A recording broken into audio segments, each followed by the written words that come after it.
잘 구한 말씀, 행복한 하루, 말씀 묵상 시작하도록 하겠습니다. 오늘 우리가 함께 묵상할 말씀은 구약성경 열왕기하 4장 38절에서 44절 말씀입니다. 엘리사가 다시 길갈에 이르니 그 땅에 흉년이 들었는데 선지자의 제자들이 엘리사의 앞에 앉은지라. 엘리사가 자기 사환에게 이르되 큰 솥을 걸고 선지자의 제자들을 위하여 국을 끓이라. 한 사람이 채소를 캐러 들에 나가 들포도 덩굴을 만나 그것에서 들호박을 따서 옷자락에 채워가지고 돌아와 썰어 국 끓이는 솥에 넣되 그들은 무엇인지 알지 못한지라. 이에 퍼다가 무리에게 주어 먹게 하였더니 무리가 국을 먹다가 그들이 외쳐 이르되 하나님의 사람이여, 솥에 죽음의 독이 있나이다 하고 능히 먹지 못하는지라. 엘리사가 이르되 그러면 가루를 가져오라. 하여 솥에 던지고 이르되 퍼다가 무리에게 주어 먹게 하라. 하매 이에 솥 가운데 독이 없어지니라.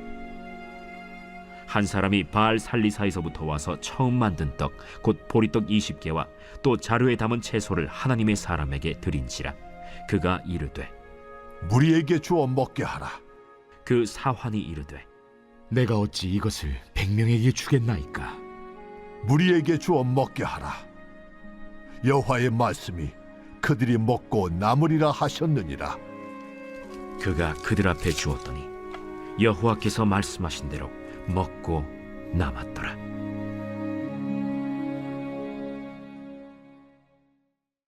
오늘 말씀은 엘리사 선지자가 북이스라엘의 길갈 땅에 흉년이 들었을 때 기적을 베풀어 수련생들을 먹이는 이야기, 그리고 또 한 사람이 드린 음식으로 100여 명의 사람을 배불리 먹이는 그런 기적 이야기가 나옵니다.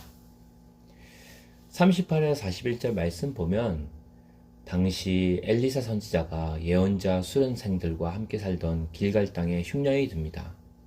사실 길갈 땅에만 흉년이 든 게 아니라 북이스라엘 전체가 흉년으로 괴로운 상황이었죠. 그 흉년은 하나님께서 불순종하는 이스라엘의 왕과 또 백성들을 징계하시는 방편의 하나였습니다. 그래서 자연재해를 통해 하나님의 권능을 보여주는 거죠. 왕과 백성들이 흉년에 비를 내리게 해달라고 아무리 바알과 아세라 그리고 우상들에게 간청을 하고 제사를 드려도 결국 하늘을 주관하시는 분은 하나님이라는 사실을 이 비가 내리지 않는 흉년의 기간을 통해 철저하게 각인시켜 주시는 거죠.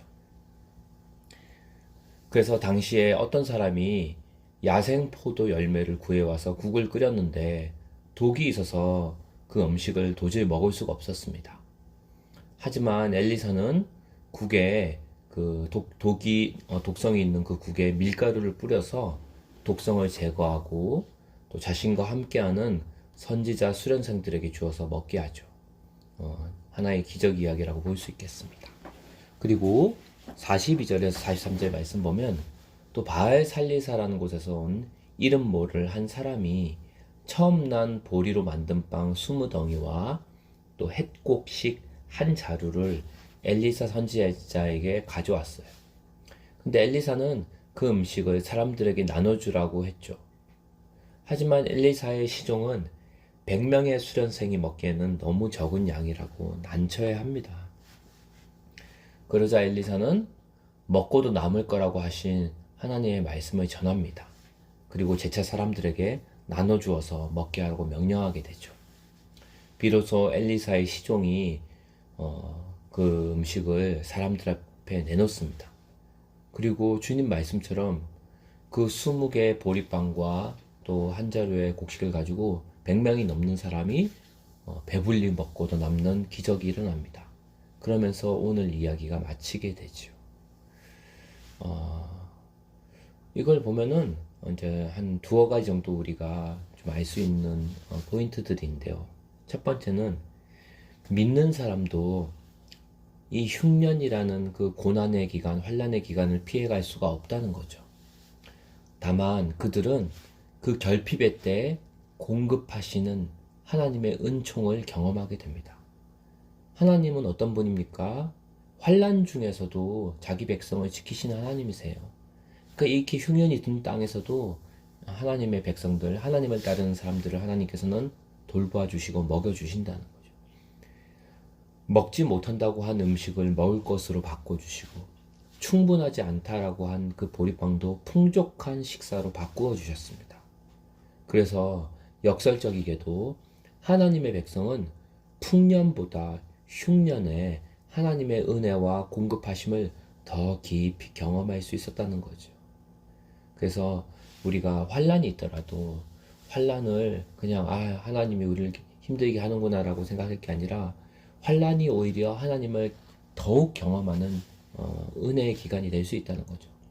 예, 입시를 준비하는 입시생들, 또 여러 가지 시험을 앞두는 사람들, 또 여러 가지 정말 어려움과 또 선택과 그런 큰 위기에 봉착한 그런 분들이 오히려 그 시간이 그냥 어렵고 힘든 시간만이 아니라 그 기간이 오히려 하나님을 평소 때보다 더 크게 경험할 수 있는 기간이라는 거죠. 풍년일 때보다 흉년일 때 오히려 하나님의 은혜와 은총을 여기 나온 하나님의 사람들이 경험한 것처럼, 우리의 삶에서 좋을 때보다 좋지 않을 때, 상황이 나쁠 때가 오히려 하나님의 역사를 더 체험하는 반전의 기회가 될 수 있다는 것을 우리가 하나님의 눈으로 바라보고 믿음의 기도를 올려드렸으면 좋겠습니다. 그리고 오늘 말씀 보면 바알살리사의 어떤 사람이 보리빵과 핵곡식을 가지고 와서 엘리사에게 드렸죠. 그런데 이 섬김, 이 이야기는 그리고 이걸로 100명이 넘는 엘리사와 선지자 후수련생들이 배불리 먹게 된대요. 이 이야기는 마치 예수님께 오병이어를 드린 그 이름 모를 어린아이, 요한복음 9장에 나오는 그 도시락과 같다는 거죠. 이거는 그대로, 그러니까 구약에서나 신약에서나 하나님은 방식이 조금 다를지언정 하나님이 역사하시는 그 원리는 똑같다는 겁니다. 우리는 적은 걸 드리지만 주님은 우리의 그 적은 헌신, 적은 희생을 통해서 놀랍게 위대하게 크고 넘치게 사용하신다는 거죠. 그래서 중요한 거는 하나님은 변하지 않는데 우리가 어떻게 반응하느냐가 중요한 것 같아요. 이제 오늘 말씀을 통해서 우리도 똑같이 이 이름이 나오지 않은 바알살리사의 그 보리빵을 드린 사람처럼 우리도 무명의 그 한 사람이 되어야 한다는 거죠. 바알살리사의 그 무명의 한 사람이 드린 보리빵과 곡식 약간이 선지자들 전체 무리를 살렸고, 또 무명의 꼬마 한 명이 드린 도시락 하나로 예수님은 자기를 따르던 수천 명 이상의 사람들을 먹이셨습니다. 그러니까 하나님은 우리가 가진 자원이나 우리가 가진 재능에 제한되지 않는다는 거죠. 중요한 거는 우리가 어떻게 믿음으로 그걸 주님께 드렸냐는 거죠. 오늘 우리가 드리는 조그만 헌신, 작은 섬김이 우리 눈에 보기에는 정말로 세상에서 아무짝에도 쓸모없는, 큰 일을 일으킬 수 없는, 보잘것없어 보일 수 있는 헌신이나 섬김일 수 있지만, 하나님은 우리의 작은 순종, 작은 헌신, 작은 희생을 통해 하나님 나라의 위대한 일을 이루시고 계시는 거예요. 바라기는 오늘도 우리의 작은 희생을 작다고 하지 않으시고 그것을 통해 역사 한복판에서 일하실 주님을 바라보며 함께 기도하는 시간을 가졌으면 좋겠습니다.